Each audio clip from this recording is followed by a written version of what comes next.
ये कहानी बैगमैन नाम के एक आदमी की है। वह दिखने में तो इंसान है, लेकिन उसकी शक्ल डरावनी और भूत जैसी है। वह बच्चों को अगवा करता है और उसे बैगमैन इसलिए कहा गया है क्योंकि वह बच्चों को अगवा करने के बाद उन्हें जबरदस्ती अपने बैग में ठूंस देता है। जिस भी बच्चे के पीछे वह पड़ता है उसे पकड़ने के बाद ही चैन लेता है। इस कहानी में भी वह एक बच्चे के पीछे पड़ जाता है। अब सवाल यह है कि क्या बच्चे की फैमिली उसे बचा पाएगी या वह भी बैगमैन का शिकार बन जाएगा। फिल्म की शुरुआत में हम एक बाप और बेटी को देखते हैं जो साथ में समय बिता रहे हैं। लड़की कुछ परेशान लग रही होती है और उसके डैड ये बात नोटिस कर लेते हैं। वह उससे पूछते हैं, बेटा क्या बात है, तुम कुछ परेशान लग रही हो। मैंने तुम्हारी माँ को भी बताया था कि हमारी बेटी के मन में कुछ टेंशन है। उसके डैड ने कहा, अगर तुम्हारे मन में कोई बात है तो तुम हमें बता सकती हो। इस पर उसकी बेटी ने ज्यादा कुछ नहीं कहा, बस इतना बोली, मैं अपने पुराने अनुभवों पास्ट को लेकर परेशान हूँ, लेकिन मुझे लगता है कि मैं धीरे धीरे ठीक हो जाऊंगी। उसके डैड ने मुस्कुराते हुए कहा, अच्छा बेटा, तुम गाड़ी के पास जाओ, मैं तुम्हारे लिए पिज्जा लेकर आता हूँ ताकि तुम्हारा मूड ठीक हो सके। लड़की गाड़ी के पास गई, लेकिन वहां अजीब सा माहौल था। गाड़ी के पास लगी लाइट्स जलने और बुझने लगी। फिर अचानक सारी लाइट्स एकदम से बंद हो गईं। ये देखकर लड़की बहुत डर गई। काफी देर हो चुकी थी और उसके डैड भी वापस नहीं आए थे। डर और चिंता में उसने खुद ही अपने डैड के पास जाने का फैसला किया। वह उस होटल पहुंच गई जहां से उसके डैड पिज्जा लेने गए थे। होटल पूरी तरह खाली था। जब लड़की अंदर गई और अपने डैड को देखने लगी तो उसने देखा कि वो जमीन पर पड़े हुए थे। उनकी हालत बहुत खराब थी। वो जख्मी थे और उठ भी नहीं पा रहे थे। ऐसा लग रहा था जैसे उनके हाथ पैर काम नहीं कर रहे थे, जैसे वो पैरालाइज हो गए हों। अपने डैड की ऐसी हालत देखकर लड़की बहुत घबरा गई, पर इससे पहले कि वह कुछ समझ पाती वहां बैगमैन आ गया। उसने लड़की को पकड़ लिया और जबरदस्ती उसे अपने बैग में ठूंसने लगा। जैसे ही उसने बैग की जिप बंद की, लड़की की वहीं मौत हो गई। इस हादसे को 4 साल बीत जाते हैं। इसके बाद कहानी एक नई फैमिली की ओर बढ़ती है। इस फैमिली में हस्बैंड का नाम पैट्रिक था। उसके साथ उसकी वाइफ और उनका छोटा सा बेटा रहता था। ये फैमिली अपनी जिंदगी खुशी खुशी बिता रही थी। आज पैट्रिक के घर उसका भाई और उसकी वाइफ की बहन उनसे मिलने आते हैं। वे अक्सर उनसे मिलने आते रहते थे। पैट्रिक और उसका भाई लकड़ी का बिजनेस करते थे। पैट्रिक अपने भाई को बताता है, मैंने एक मशीन बनाई है जो पेड़ों की कटाई बहुत अच्छी तरह और कम समय में कर सकती है। इस मशीन के इस्तेमाल से हमारी बहुत सारी मेहनत और पैसे बच जाएंगे। जब उसके भाई ने मशीन का काम देखा तो वह भी बोला, हाँ भाई, ये प्रोजेक्ट सच में बहुत बढ़िया है, सभी लोगों को ये बहुत पसंद आएगा। इस बीच पैट्रिक की वाइफ करीना अपनी बहन से बातें कर रही थी। फिर जैसे ही रात हुई, पैट्रिक का भाई और करीना की बहन वहां से चले जाते हैं। रात को जब पैट्रिक डस्टबिन में कचरा डाल रहा था, तभी घर की लाइट्स जलने बुझने लगती हैं। उसे जंगल की तरफ से कुछ अजीब सी आवाजें भी सुनाई देने लगती हैं। पैट्रिक को लगने लगा कि जरूर जंगल में कोई आया है, इसलिए वह देखने के लिए वहां गया, लेकिन उसे वहां कोई नहीं दिखा। ये देखकर वह थोड़ा घबरा गया और वापस घर आ गया। सुबह होते ही पैट्रिक अपनी कंपनी में चला गया, जहां उसका भाई भी मौजूद था। दोनों भाई वर्करों से काम करवा रहे थे। ये कंपनी उनके डैड ने शुरू की थी, लेकिन अब उनके डैड की मौत के बाद इसका मालिकाना हक इन दोनों भाइयों के पास था। पैट्रिक का भाई कहता है, जब से डैड की मौत हुई तब से मुझे बुरे बुरे सपने आते थे, लेकिन धीरे धीरे मैंने खुद को संभाल लिया। पैट्रिक लकड़ी को चाकू से तराशते हुए एक उल्लू बना रहा था। उसने लकड़ी से कई और जानवर भी बनाए थे जो उसे उसके डैड ने बनाना सिखाया था। थोड़ी देर बाद पैट्रिक का भाई वहां से चला गया, लेकिन पैट्रिक वहीं बैठा अपने बचपन के बारे में सोचने लगा। उसे याद आया कि बचपन में एक बार वह अपने भाई के साथ एक गुफा केव के पास गया था। एक समय था जब इस गुफा केव के अंदर खुदाई का काम हुआ करता था, लेकिन कुछ समय से वहां काम बंद हो गया था और तब से वहां कोई आता जाता नहीं था। छोटा पैट्रिक जब उस गुफा के पास खड़ा था, तभी गुफा के अंदर से एक आदमी बाहर आने लगा। उस आदमी के हाथ में एक कैंची थी और वह चुपके से पैट्रिक के बाल काट लेता है। यह देखकर पैट्रिक बुरी तरह डर गया और नीचे गिर गया, लेकिन तब तक वह आदमी वापस गुफा के अंदर चला गया। पैट्रिक भी डर के मारे वहां से भाग गया। अब मौजूदा समय प्रेजेंट टाइम में कहानी करीना पर आती है। वह घर में अपने बच्चे के साथ खेल रही होती है, लेकिन फिर वह अपने लैपटॉप पर काम करने लगती है, जिससे उसका ध्यान अपने बच्चे से हट जाता है। उसका बच्चा खेलते खेलते जंगल की ओर चला जाता है। वह असल में एक गुड़िया डॉल का पीछा करते हुए आगे बढ़ता जा रहा था। कुछ समय बाद करीना को अपने बच्चे का ख्याल आया। उसने उसे देखने के लिए इधर उधर नजर दौड़ाई, लेकिन जब वह दिखाई नहीं दिया तो वह घबरा गई और हर जगह उसे ढूंढने लगी। बच्चा नहीं मिलने पर करीना और भी परेशान हो गई और जंगल में जाकर देखने का फैसला किया। जंगल में कुछ दूर जाने के बाद आखिरकार उसे अपना बच्चा मिल गया। ये देखकर करीना की जान में जान आ गई। उसने बच्चे को गोद में उठाया और घर ले आई। रास्ते में उसने महसूस किया कि यह उसकी गलती थी। उसने खुद से कहा, मुझे अपने बच्चे को इस तरह अकेला नहीं छोड़ना चाहिए था। रात को जब पैट्रिक घर आया तो करीना ने उसे यह सारी बात बताई। वह दोनों इस बारे में बात कर ही रहे थे कि अचानक घर की लाइट्स फिर से जलने बुझने लगी, जैसे पहले भी हुआ था। यह देखकर पैट्रिक हैरान रह गया। उसने सोचा कि लाइट के साथ ऐसा क्यों हो रहा है, लेकिन उसने इस बात को नजरअंदाज कर दिया। इसके बाद पैट्रिक अपने लैपटॉप पर काम करने चला गया। वह लकड़ी को चाकू से तराशते हुए उल्लू बना रहा था, जिसे वह काफी समय समय से बनाने की कोशिश कर रहा था। तभी उसे एक मेल मिली। उसमें लिखा था कि एक बड़ी कंपनी उसे कर्ज देने के लिए तैयार नहीं है। इस बात से पैट्रिक को गुस्सा आ गया और उसने उस चाकू को टेबल पर जोर से मारकर तोड़ दिया। फिर उसने उसे उठाकर कचरे में फेंक दिया। थोड़ी देर बाद पैट्रिक को अपने बेटे के कमरे से आवाजें सुनाई दी। ऐसा लग रहा था जैसे उसका बेटा किसी से बातें कर रहा हो। वह तुरंत उसके कमरे में गया और उससे पूछा, तुम किससे बातें कर रहे थे? बच्चे ने मासूमियत से जवाब दिया, यहाँ एक डॉल थी, मैं उसी गुड़िया से बातें कर रहा था। पैट्रिक ने इधर उधर देखा, लेकिन उसे वहां कोई डॉल नजर नहीं आई। हालांकि उसने इस बात को नजरअंदाज किया और अपने बेटे को सुला दिया। जब वह वापस लौट रहा था तभी घर की लाइट्स एक बार फिर जलने बुझने लगी। इस बार पैट्रिक काफी परेशान हो गया। वह अपने कमरे में जाकर खिड़की से जंगल की तरफ देखने लगा। उसे महसूस हुआ कि जंगल में कोई इंसान है। पैट्रिक ने तुरंत अपना बेसबॉल बैट उठाया और घर के बाहर आ गया। जंगल की तरफ देखते हुए उसने जोर से कहा, जो भी हो मजाक करना बंद करो, समझे? और सीधी तरह सामने आओ, नहीं तो मैं तुम्हें देख ही लूंगा। इतना कहकर वह इंतजार करने लगा, लेकिन जंगल से कोई भी नहीं आया। तभी करीना भी अपने बच्चे को लेकर बाहर आ गई। पैट्रिक अपनी वाइफ करीना से कहता है, तुम घर के अंदर जाओ जल्दी से, क्योंकि लगता है कोई हमारी जासूसी कर रहा है। रात तो जैसे तैसे गुजार ली जाती है, लेकिन अगली सुबह पैट्रिक और करीना पुलिस को बुला लेते हैं और उन्हें सारी बात बताते हैं। पुलिस आकर उनके घर और जंगल की पूरी छानबीन करती है, लेकिन उन्हें कुछ अजीब नहीं मिलता। जब पुलिस छत पर चेक करने जाती है तो वहां लकड़ी के कुछ टुकड़े पड़े होते हैं। ये देखकर पैट्रिक हैरान होकर कहता है, ये लकड़ी के टुकड़े यहाँ कैसे आए? इन्हें तो मैंने कचरे में फेंक दिया था। तब पुलिस ऑफिसर उन लकड़ी के टुकड़ों को सबूत के तौर पर अपने पास रख लेते हैं और पैट्रिक को अपना नंबर देते हुए कहते हैं, तुम बस होशियार रहना, अगर कोई मसला बने तो हमें कॉल करके बुला लेना। फिर पैट्रिक एक बार फिर अपने काम में लग जाता है। जब उसने कचरा चेक किया तो उसे वही उल्लू मिल जाता है जो उसने बचपन में बनाया था, लेकिन उसे यह समझ में नहीं आता कि बचपन वाला यह उल्लू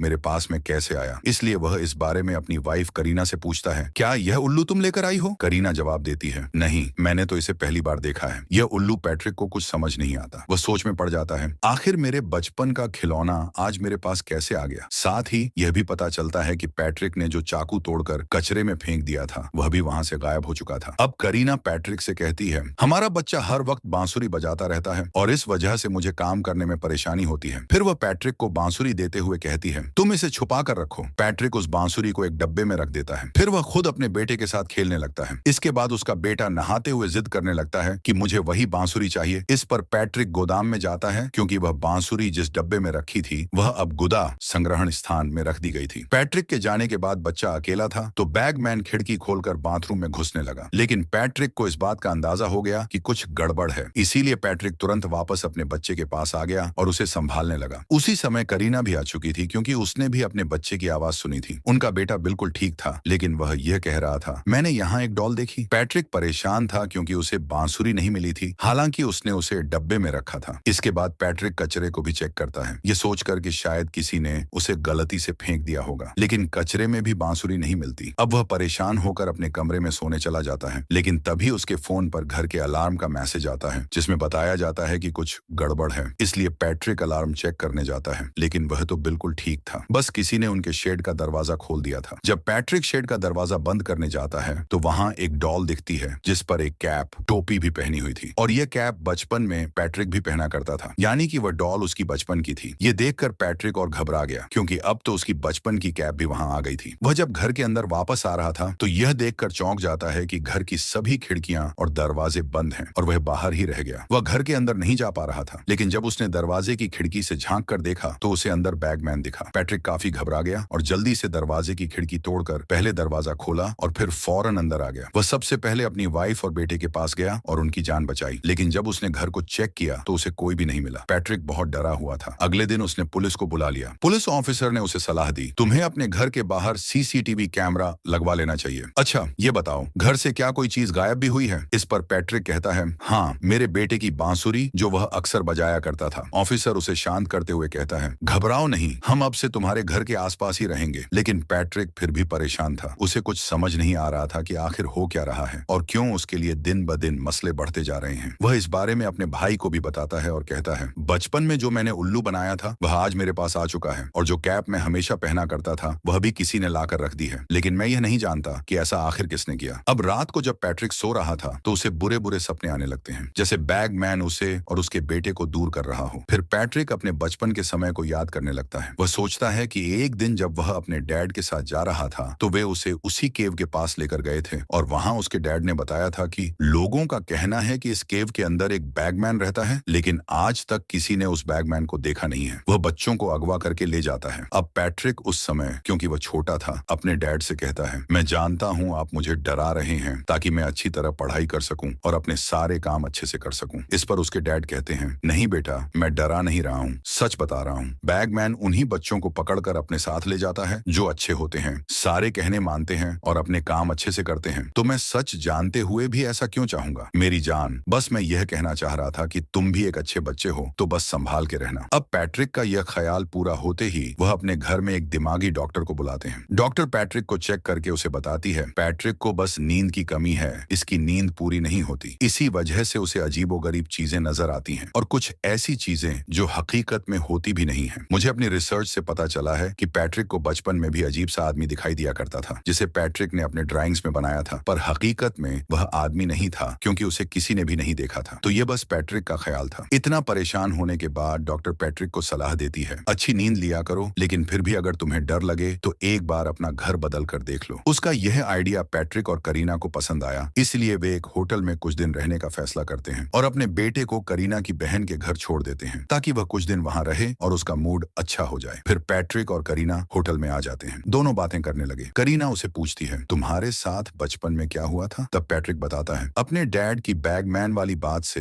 मैं काफी डर गया था, लेकिन मेरे डैड फिर मेरे पास आए और उन्होंने मुझे एक चाकू दिया और कहा कि बैगमैन तुम्हारे आसपास भी रह सकते हैं, तो अपनी हिफाजत के लिए इसे हमेशा अपने पास रखो, और अगर तुमने यह चाकू खो दिया तो बैगमैन फिर तुम्हें नहीं छोड़ेगा। और देखो, आज वह चाकू मुझसे खो गया है। उधर हम करीना की बहन को देखते हैं जो फोन पर किसी से बात कर रही थी और करीना का बेटा आराम से सो रहा होता है, पर अचानक लाइट जलने बुझने लगती है, जिससे वह थोड़ी घबरा जाती है और जाकर बच्चे को चेक करती है, जो बिल्कुल ठीक था। पर तभी दरवाजे की बेल बजती है और जब उसने जाकर चेक किया तो वह बैगमैन था जो यहाँ भी आ गया था। उसे देखकर करीना की बहन काफी डर गई और जल्दी से जाकर बच्चे को संभालती है। वह मदद बुलाने के लिए किसी को कॉल करने की कोशिश करती है, पर अब तक सारी चीजों ने काम करना बंद कर दिया था, इसीलिए वह हाथ में चाकू लिए करीना के बेटे को लेकर अलमारी में छुप जाती है। पर बैगमैन, जो उन्हें देख चुका था, यहाँ भी आ जाता है उन्हें पकड़ने के लिए। बैगमैन करीना की बहन को पकड़ लेता है, लेकिन अपने बचाव में वह भी उस पर हमला करती है और खुशकिस्मती से अपनी और बच्चे की जान बचा लेती है। कुछ देर बाद यहाँ पैट्रिक, करीना और रेस्क्यू टीम भी आ जाती है। करीना की बहन को थोड़ी सी चोट आ गई थी, इसलिए उसकी पट्टी कर दी जाती है। फिर पैट्रिक फैसला करता है कि वह अपनी फैमिली को लेकर अपने भाई के घर रहेगा, तो वह उन लोगों को लेकर अपने भाई के घर आ जाता है। अब करीना की बहन काफी डरी हुई थी, तो करीना उसे संभालती है और कहती है कि तुम्हें डरने की जरूरत नहीं है क्योंकि मैं तुम्हारे पास हूँ। करीना की बहन बताती है कि वह आदमी बहुत अजीब और खतरनाक था और जब उसने मेरे चेहरे को पकड़ा तो मैं पैरालाइज हो गई थी, लेकिन शुक्र है कि चाकू की मदद से मैंने हम दोनों को बचा लिया। उधर पैट्रिक के हाथ में बेसबॉल बैट था और वह सारी रात जागने का फैसला करता है ताकि अपने बेटे की हिफाजत कर सके, क्योंकि अब तक वह समझ गया था कि बैगमैन उनके बेटे के पीछे पड़ा हुआ है। लेकिन करीना उसे समझाती है कि यहाँ कोई खतरे वाली बात नहीं है, क्योंकि हम तुम्हारे भाई के घर में हैं, वह भी घर पर है और बाहर पुलिस भी है, इसलिए तुम बेफिक्र होकर आराम से सो जाओ। इसीलिए पैट्रिक भी लेट जाता है और उसकी आंख लग जाती है। कुछ मिनट बाद जब पैट्रिक ने चेक किया तो देखा कि उसका बेटा बैगमैन के पास पहुंच चुका था। ये देखकर पैट्रिक डर गया और जल्दी से भागकर अपने बेटे के कमरे में आया, लेकिन तब तक बैगमैन उसे ले जा चुका था। पैट्रिक जब अपने भाई के कमरे में आया तो यह देखकर उसके होश उड़ गए कि उसके भाई और उसकी पत्नी की मौत हो चुकी थी। जब वह बाहर आया तो और भी भयानक मंजर था, क्योंकि पुलिस वालों को भी किसी ने मार दिया था और जाहिर है यह काम बैगमैन का ही था। वह अकेले ही इन सबको मार चुका था। अब पैट्रिक ने ठान लिया कि वह बैगमैन को छोड़ने वाला नहीं है। उसे लगता था कि बैगमैन ने जरूर उसके बेटे को अपने बैग में डाल रखा है, इसलिए पैट्रिक उसका पीछा करने लगता है। पीछा करते करते वह उसी केव के पास आ गया, लेकिन यहाँ पर काफी अंधेरा था और पैट्रिक के पास कोई हथियार भी नहीं था। तभी उसे केव के अंदर से अपने बेटे की आवाज सुनाई दी, जो कह रहा था, डैड प्लीज मुझे बचा लीजिए। यह सुनकर पैट्रिक के अंदर की डर और चिंता और बढ़ गई और वह उस केव में जाकर अपने बेटे को ढूंढता हुआ काफी आगे चला जाता है। उसने देखा कि वहां बहुत सारी मोमबत्तियां जली हुई थीं और जगह जगह घोंसले भी बने हुए थे, जिनमें उन बच्चों का पसंदीदा सामान पड़ा हुआ था, जिन्हें बैगमैन उठाकर अपने बैग में डालकर ले जाता था। तभी पैट्रिक एक बैग खोल देता है, जिसके अंदर वही डॉल थी जो उसके बेटे को अक्सर दिखाई देती थी। पैट्रिक को यह महसूस हुआ कि इसके अंदर से उसके बेटे की आवाज आ रही है, यानी उसका बेटा यहाँ नहीं था, बल्कि उसे इस डॉल के जरिए बेवकूफ बनाया गया था। यह देखकर पैट्रिक और भी गुस्से में आ गया और उसने उस डॉल को तोड़ दिया। उधर करीना और उसकी बहन को उनका बच्चा मिल गया था, जिसे वे संभाल रहे थे, और पुलिस को कॉल करके बुला लिया। पैट्रिक, जो अब भी केव के अंदर था, कहता है, तुम जो कोई भी हो, सामने क्यों नहीं आते? उसका यह कहना था कि तभी बैगमैन आ जाता है और वह पीछे से पैट्रिक का मुंह पकड़ लेता है, उसे अपने साथ ले जाने लगता है। वो काफी भयानक और किसी भूत जैसे दिख रहा था और उसके साथ एक बैग भी था। उसके मुंह पर हाथ रखने के कारण पैट्रिक पैरालाइज हो जाता है। वह हिल भी नहीं पा रहा था, बस लेटा हुआ था। तभी उसने सामने के घोंसले में देखा जहां उसका वही चाकू पड़ा हुआ था जिसे उसने पहले तोड़कर कचरे में फेंक दिया था, जो बाद में गायब हो गया था। किसी तरह पैट्रिक ने वह चाकू उठाया और बैगमैन की गर्दन में घुमा दिया। वहीं उसे वह फ्लूट भी मिल गया जो उसका बेटा अक्सर बजाया करता था। अब किसी तरह पैट्रिक उठकर यहाँ से भागने की कोशिश करता है, लेकिन बैगमैन उसकी जान छोड़ने वाला नहीं था। वह भी उसका पीछा करता है। तब पैट्रिक ने फ्लूट को केव से बाहर फेंक दिया, लेकिन बैगमैन ने उसे पकड़कर पैट्रिक को मुंह से पकड़ लिया और उसे अपने साथ बैग में डालने की कोशिश करने लगा। पैट्रिक की हड्डियां बुरी तरह टूट जाती हैं, यानी उसकी दर्दनाक मौत हो जाती है। तब तक करीना भी पुलिस को लेकर केव के बाहर आ जाती है। वहां पड़ी फ्लूट देखकर पुलिस को समझ में आ जाता है कि पैट्रिक केव के अंदर है, इसलिए कई पुलिस वाले केव के अंदर जाते हैं, लेकिन अफसोस उन्हें पैट्रिक नहीं मिलता। तभी हमें पता चलता है कि पैट्रिक को बचपन में उसके डैड ने यह भी बताया था कि बैगमैन सिर्फ खूबसूरत और छोटे बच्चों को ही पसंद करता है, जिन्हें वह अपने साथ ले जाता है। जो बच्चा उसकी नजर में आता है, बैगमैन उसके बाल काट लेता है और फिर उस पर नजर बनाए रखता है। अब भले ही बच्चे बड़े हो जाएं, बैगमैन उनका पीछा करना नहीं छोड़ता। फिर जब उसे मौका मिलता है तो वह उस बच्चे को अपने बैग में डालकर ले जाता है। इसी वजह से पैट्रिक के बचपन में बैगमैन ने उसे पसंद किया, उसे अपनी नजरों में रखना शुरू किया और उसके बाल काट दिए। हालांकि पैट्रिक बड़ा हो गया, लेकिन बैगमैन ने उसका पीछा नहीं छोड़ा और अंत में उसे अपने साथ ले गया। इससे हमें यह पता चलता है कि बैगमैन पैट्रिक के लिए आया था, न कि उसके बेटे के लिए, और आखिरकार वह उसे हमेशा के लिए अपने साथ ले गया। इसी दुख भरी समाप्ति के साथ फिल्म खत्म हो जाती है।